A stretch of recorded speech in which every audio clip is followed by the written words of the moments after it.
Welcome to Step It Up Podcast. I'm Helene. And I'm Penelope. We're a mother-daughter duo. Empowering the overweight to overcome. Because we are. Every day. Every day, stepping it up. In every way. Yeah, every bite, every workout, every decision. Yeah, so here we are. Here we are. Just wanted to share some things with you. Story time! So, I really want to talk about this because on social media, nowadays, if you're not like bisexual or, I hate to say this, but if you are, not bisexual or transgender or anything that fits into like what's trending now, you are hated on big time. And nobody talks about it because everyone's always for the people that are transgender or bisexual. They feel like they have a need to support them. And I think I have a lot of thoughts on that, but you can go watch the other video about that. But in school, I was bullied for being a white heterosexual female. It was a negative thing that I'm straight. It was a negative thing that I was a woman and not, maybe a man or maybe them or maybe a they. People literally ripped me apart for it because they were like, you're not like us, and oh, you listen to that song, like you must be lesbian. And I'm like, listening to a song makes me a lesbian? Like, what culture do we live in? Not only at school, but also social media, right? Social media, yeah. Social media, it's just crazy. It was weird. You used to come in the kitchen and you were like, Mom, like this is getting really bad. Like is something wrong with me? Like I really don't identify. Like I don't want to lie about it and pretend just to fit in. And I find the whole thing really confusing and a little bit scary. It's scary because like I don't know what the ramifications are of this. I mean, I've worked with people like clients who've gotten the gender change and whatnot, and it's just I don't know. I guess I'm just worried about the future. I mean, I don't know. You should be worried because now it's like you see these men like wearing skirts and dresses and being like, I'm a real woman, like I've really gone through real woman things, and I'm like, wait, real woman things? Like you've got to give birth and go through periods? Oh, yeah, no. Okay. That's not a thing. But I mean, according to my understanding and medical understanding, which is, limited, I'm not a medical doctor, but I don't think any sex change can get you pregnant or menstruating. Right, like from school, right? School teaches us these things, right? So there must be something to this thousands of years of teachings of men and women. And I just say this because like, if I'm being bullied for being me, that's not okay. And it shouldn't be a negative thing, or I shouldn't be excluded from groups. Like, they used to have a group club at school where it was like an all-inclusivity club, but I wasn't allowed to go because I was white. But everybody else got to go. And I'm like, that's not the definition of inclusivity. Right. They actually had to run papers and files to see like what race I was to see if I was eligible to get in. Really? Yeah. Oh, didn't you have to go to the principal's office? I had to go to the principal's office to ask them if I could be in the inclusivity group because they weren't letting me go. Wow. And when I got there, everyone looked at me like, why are you here? You're not, you're not this color. You're not. I'm like, wait, what? Why does it, like, isn't this an inclusivity group? Yeah, I mean, I think that groupthink is a real thing, and I just don't understand, because procreation is on the line here, folks. And I think that's why I'm so concerned about the future, is because it's about procreation. Like, if you want to have a baby one day, which I think your generation is they're less interested in it, I think. They just like, they don't even, dating to marry is like not a thing anymore. Like, polyamory is like a bigger thing than it is to date to marry. And I'm like, wow. Yeah, there's definitely cliques for people my age. If like you're not swinging or you're not poly, like you're not in. What does swinging mean? Oh, teachable moment. How do I talk about this one? I don't know what that is. This is awkward.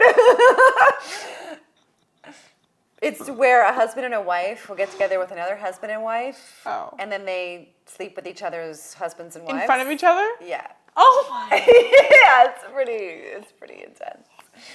Yeah, I'm not really in that. I'm not into that. Oh my God. That's kind of like a kind of polyamory. Yeah, it's trending right now too in my generation. Oh, I'm like grossed out by that. I really appreciate like one person being with one person. Like that means a lot to me. And in the spiritual community, it's like if you're not poly, you're actually not spiritual. What? Yeah, so it's like it's like That's another type of bullying. yeah, it's like if you're not really evolved, if you can't like spread your love freely and whatnot. I mean, for me, it's like a health thing. Like also not only like just wanting to be like that's just not my desire. I really appreciate monogamy, and that's just I'm definitely heterosexual, and I'm definitely a woman, and I love both of those things. Me and too. I feel really solid in my identity around those things. And although I love everyone, I mean, if you wanted to be a lesbian, I would have been totally fine with that.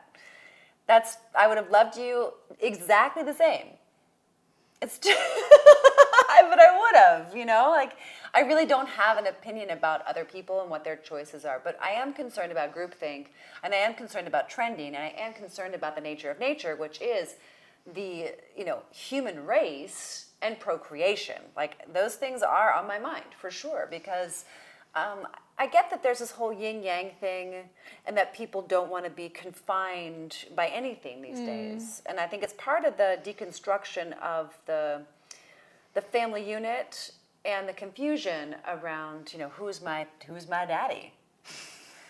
No, I mean, fatherlessness is a really big deal. Oh, I know. I didn't grow up with one for like most of my childhood. Yeah. And so it's, I think there's a lot of confusion around gender roles in families. And I think that's a source of a lot of the chaos that we're experiencing. I think rebellious too. Like I think like from my experience at school, like these kids are just rebelling against like the traditional standards and traditional roles, and I think they might get like some pleasure out of that.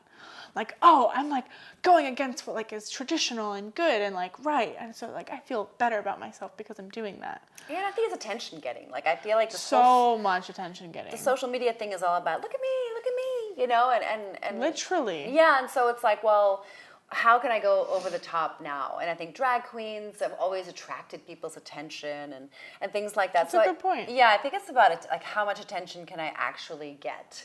And it's like over the top. I mean, when I see, like I didn't even recognize Madonna when I looked at her Instagram handle. I'm like, oh my gosh, is that really Madonna? I mean, I grew up with her, right? Oh my gosh. That we should talk about plastic surgery in one of our episodes. Yeah, and I think that it's really about dying for likes, and what more extreme things can happen in order to get likes and shares. That's so true. And it's not like we're not in that game, because we are. Right.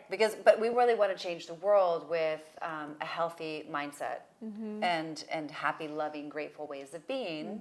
And no, not excluding people. No, everyone's welcome. I mean, we hope that you're nice at least. But we can't. Well, you have to respect others. That's very important. Well, that's a standard we try to uphold. Even if someone doesn't like what we're saying, we don't mean to offend anybody. But Well, I'm just me, and if that offends you, well then I guess I offend you for being myself. Yeah, that's possible. Because in school, it's the same thing. Like when I was being bullied, I was just being myself, and people would bully me for that. So people are confronted when you are really comfortable in your own skin.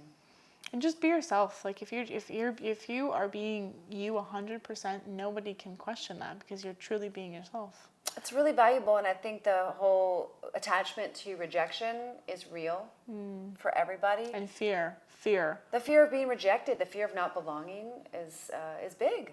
Huge. And we do all kinds of things, like buy things we can't afford, and say things that we don't mean, and act certain ways that we're not. And it's so funny because it's like the more real we are, the more we're going to attract people that are really nurturing and the people we want to be around. And the more we're not ourselves, the more we're attracting things that don't really fit right, feel right, or are right. Yeah. So it's interesting. And I think part of the journey towards feeling good in your own skin is just owning that more and more and not worrying about the rejection.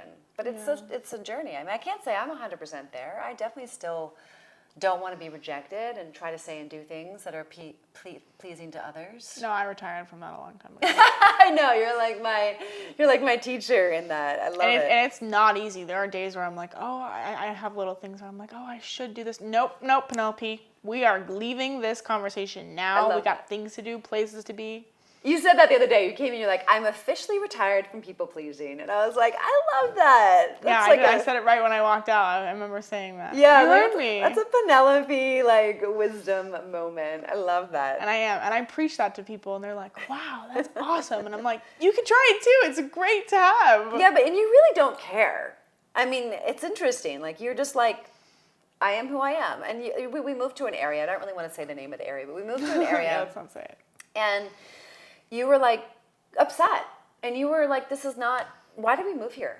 This place is not that great, you know? And I thought it was great, you know? She thought it was great, but little did she know those were the same people that were telling me that I was this and I was that and I shouldn't be this and I'm a white heterosexual female and that's a terrible thing. And you called them as a whole, like not just one person, but in general, you were like, these people are emotionally dishonest. And I was like, whoa, like that's a big thing to say. They are so emotionally dishonest. Yeah, and I think that emotional honesty is a really interesting topic. Because like there's this part of us that's kind of unleashed. All of us have it. It's this wild unleashed part of us. It's like anger and rage and whatever, jealousy and greed. Like there's also joy and excitement and happiness. But there's a kind of wild side to all of us. And it's like, how emotionally honest can we be with ourselves and with other people? And it's tricky. Yeah. It's tricky in as much as like we have to know what and discern like what is in the highest good of the moment. And it's tricky because sometimes you might be really angry at me, but you're not gonna like unleash it on me. No, and I have to let go of all of those feelings because they're not serving me and they're not helping me. So I just have to come at you with compassion and love and try to understand where you're coming from instead of responding. It's a big deal. Like what we're talking about right here is like the secret to happiness and the end of suffering and what saved our relationship and freedom. Like this, but what we're talking about here is a process. We should deep dive into that in another episode. This is a really, really intimate, deep process. And I say intimate like with ourselves, with yourself, like anyone listening. And it's a really important thing to discover. And it's a big part of Step It Up. Totally. The program that we're designing. Yeah. And it's a big part of feeling comfortable in your own skin. Yeah. Yeah, so I think it's really, so if you want to learn more about it, just send us your email address and, we'll keep you in the loop when the program's launching this summer. And if you want to hear more about that process, then comment down below process and we'll make a video about it. It's a really important topic. Super important. Like for the rest of your life. Forever. Yeah, forever. So don't forget to go like, comment, share, and subscribe, and we will see you in the next video.